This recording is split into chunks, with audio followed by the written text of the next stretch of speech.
Hey guys, welcome back to another episode of Raynday Gaming. My name is Raynday, and today I'm going to bring you some Osiris gameplay here.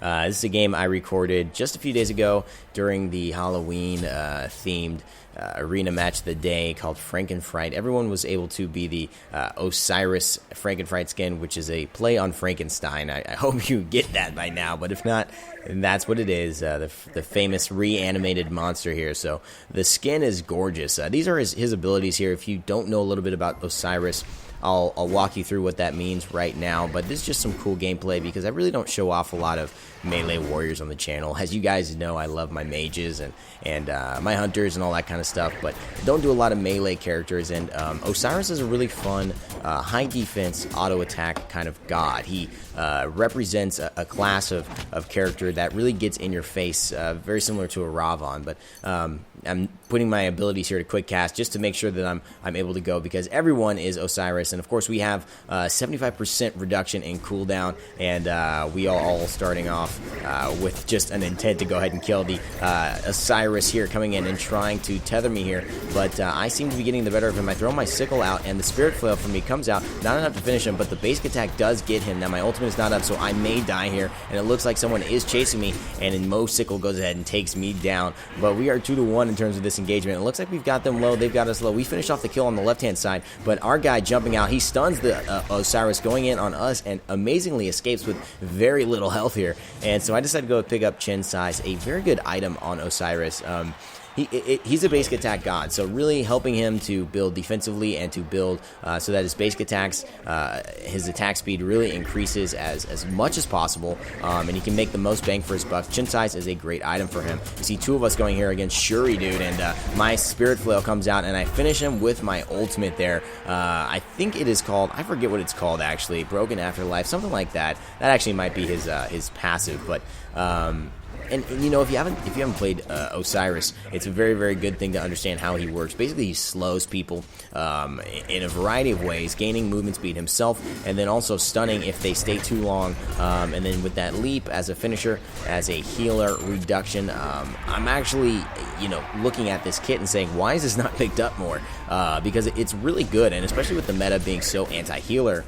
I guess the reason maybe not to pick him up is because you don't really need to counter, a healer right now, because they're just not getting through the laning phase, really. Most people are picking Odin to be the big counter, and I think maybe Osiris doesn't offer enough to the team in terms of damage, but, I haven't seen him get picked up a lot in the last SPL games, even though it is a very healer-centric meta right now, where healers are clearly very, very powered with the Hell and the Aphrodite and the Chang'e also. That surprises me because she's not played, although she's a pretty good healer, not the greatest, but she has a lot of utility for the team and does have that healing component that you might have to deal with.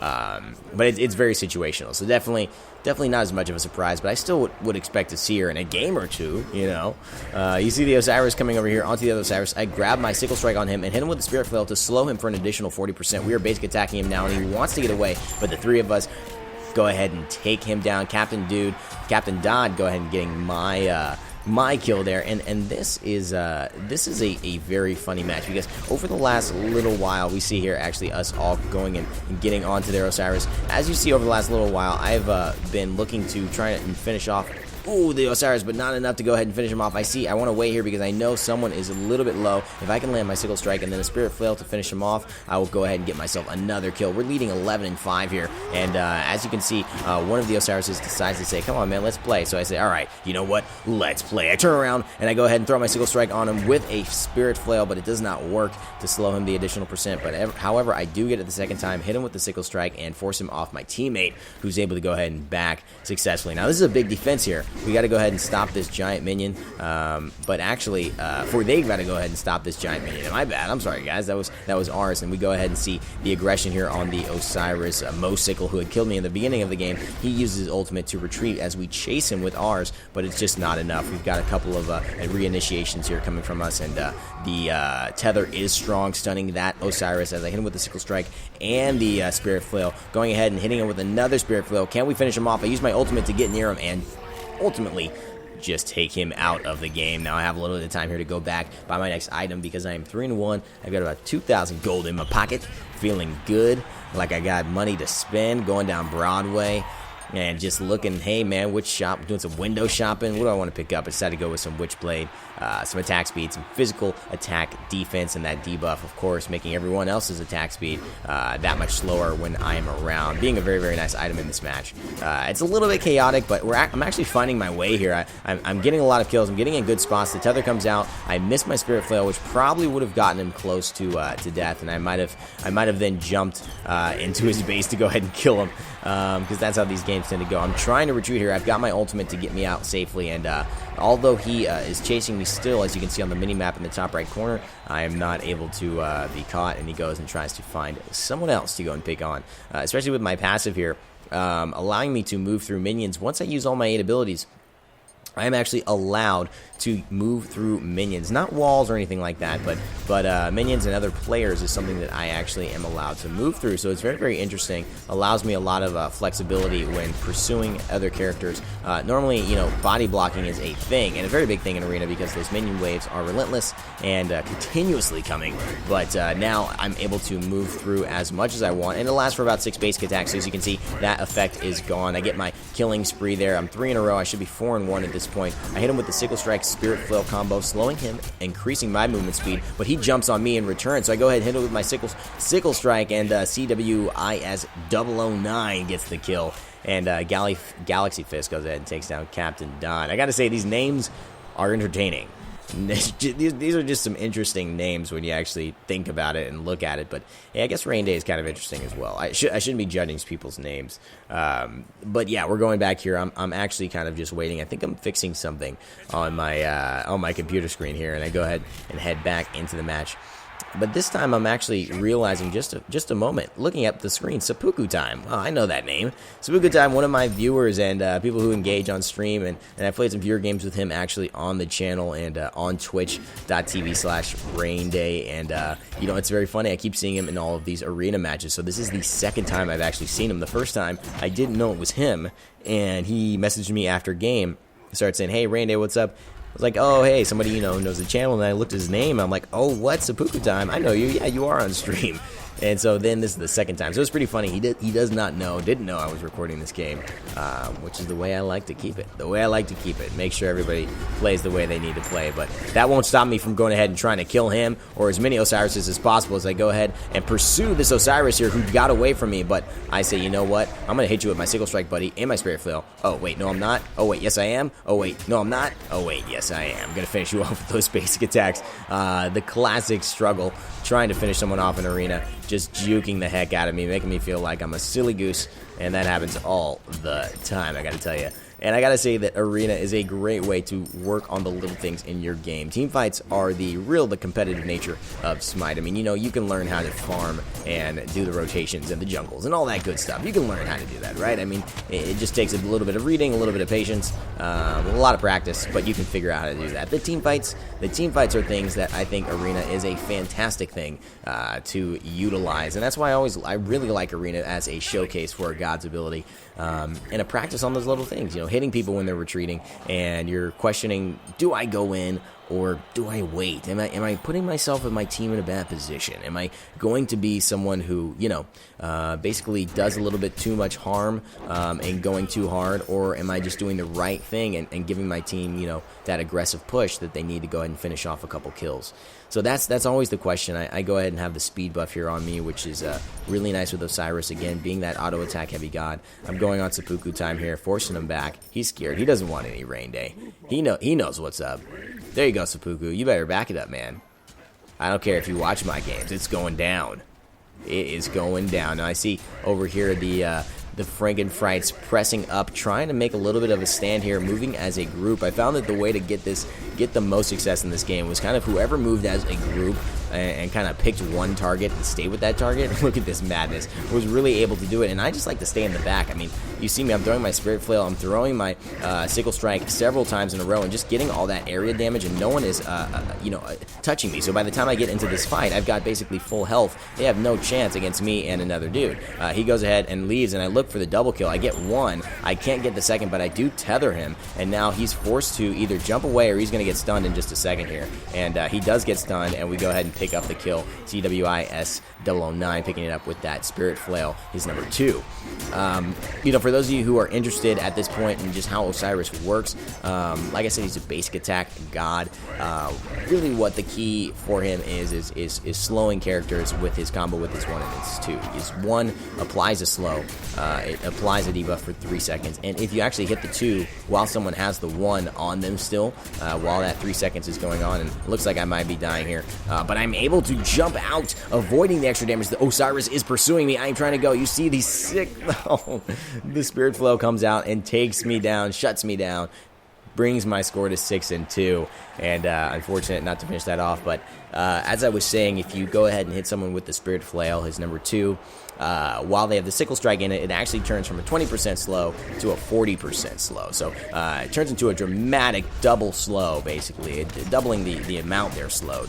And just very, very big deal, because when you also hit that, you increase your movement speed by 20%. So you get a huge boost from that in terms of catching up with the player you're trying to go ahead and finish off.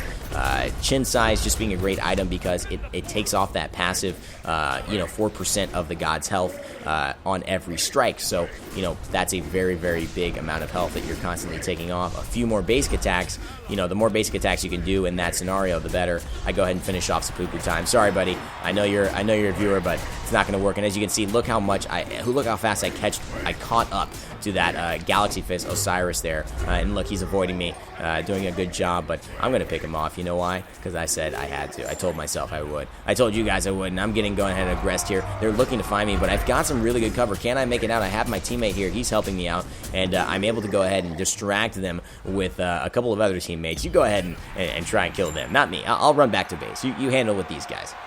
Talk to him. Talk to him. He's the one who's got your buddy. And they go ahead and take the bait and go ahead and get killed in the process. I'm so sorry. It just didn't work out today, guys. I'm going and grabbing the speed for myself because I'm a greedy Osiris and I love my speed. And I see a very, very susceptible man, and Captain Don goes ahead and clears it up himself. Looks like we were doing extremely well in this match. The game's kind of getting out of hand. We seem to just be grouping as a team. The other team, I'm noticing, getting caught a lot in just their own individual battles here and not recognizing how much damage I'm actually doing with the Chinsai CWS9 going in and taking it down for Shuri Dude. And Shuri Dude now obviously dead, and me and who is this? Captain Dog going ahead and aggressing on the 3 Osirises here. We have one teammate come out, but I'm going to use my jump to get into the enemy back lines. They're chasing me, but now they've got to go through 2 other Osirises. They're grouping together as a team, and CWIS009 is in trouble. 2 tethers come out and slow and stun actually the pursuing Osirises, and now there may be some turns here. The tide could be turning. We've got a full life health Sanzoku, it looks like, and their team is looking to be less and less inclined to survive. I go ahead and throw my sickle strike, and I do not hit him, but with the Spirit Flail, we do take him down. The Osiris is jumping away now. What could have been a huge turn for them is now turned back onto them and turned into a huge success for us, and we're going to get, with the aggressive Osiris here, another kill. I don't know if this will be mine. It's Pacheco, and we go ahead and finish that off. I think we do not lose anyone in that engagement. Look how low Captain Dot is, but we go ahead and clean up at least 2 or 3 kills. And, I think just as a group, being able to bait them out in this type of a game, jump to that back line, still provide that ranged pressure while not staying too close, knowing that the only way they could get that much, they could really get close to me is by jumping and initiating, using their only form of escape. Most people will not do that unless they're already knowing, they can finish you or something like that. At this point in the game, it just takes a little too long for them to get taken down, but I go ahead and see some very, very clear targets here, so we're going ahead and applying the area pressures, just sickle striking, it's spirit flailing our butts off here, just an insane amount of tethers here. I don't even know what's happening. Are we playing tetherball or are we playing smite? I don't get it. There's too many tethers out on the court. I go ahead and use my ultimate to go ahead and try and take down this man, and he jumps away. Oh my gosh, we pursue him into base, but it is not enough. Pacheco takes down Shuri Dude eventually anyway in the back line, and I go ahead and say, you know what, there's someone back here who's just being a little naughty boy. I understand it's Halloween, but you gotta go back home, buddy. Kids are out and trick-or-treating is over for the adults, so I had to put him back home. I had to send him back to base. And looks like we are pushing this big green Halloween-themed pumpkin into base. I go ahead and grab the 4-man tether and look to jump, give myself a little bit of invulnerability, and the 4-man stun comes out. We are just hitting with a ton of spirit flails here. Galaxy Fist almost down in the back line. We have 3 versus 4 teammates here. Now 5 teammates from the enemy team going ahead and aggressing on us, but I am somehow still alive. My tether is out, looking for the stun as soon as possible, but it is not there yet. I'm getting aggressed by Shiridu, but he doesn't see my teammates coming in from the back line. I go ahead and finish him off. Sun Tzu Loku getting that final kill, and CWIS9 being pursued here to ultimately his death. And Mosickle wants more. He wants some more, but I don't know if he's going to get some more because it's me and a teammate, and we say, you know what, you're not going to bully us around like this. So he goes ahead and grabs the tether. Mosickle now looking like he's in trouble. I missed my sickle strike, but I hit him with the spirit flail, and now the Chinshai should be able to finish him off. And Son Zuluk 09 actually ends up finishing it off, and that finishes the game. Seppuku Time getting the Captain Dodd kill at the very end, but I go ahead and finish this game off 10-2 and 22. A huge game and a lot of fun. I'm loving the match of the days that SMITE is putting together. I think they're actually doing a great job by making it an arena-focused match of the day, more so than less. I agree you want to make it Conquest, and you want to make it, you want to make it something that is a siege or an assault, something that varies it. But I think arena is the best mode for this to be, for the match of the days to be in. Why? Because you can do so many cool cooldown builds. You can really, I think, give people an experience that's fast, that's fresh, that's innovative, and that's fun, and feels very careless. Conquest, I think, can sometimes feel heavy, the whole laning phase and all that kind of stuff. I think this feels very careless. Seppuku Time saying what's up to me, and I'm going ahead and saying what's up to him back. You see the scores here. A lot more assists on our team, and I think that was what did it for us, allowed us to be the more successful team. Thanks so much for tuning in, guys. 26k player damage, not leading, but doing pretty well. As always, my name is Raynday, and I hope to see you guys next time on the channel. Please subscribe if you like the content, and remember to always never give up, never stop gaming, and I will see you guys next time.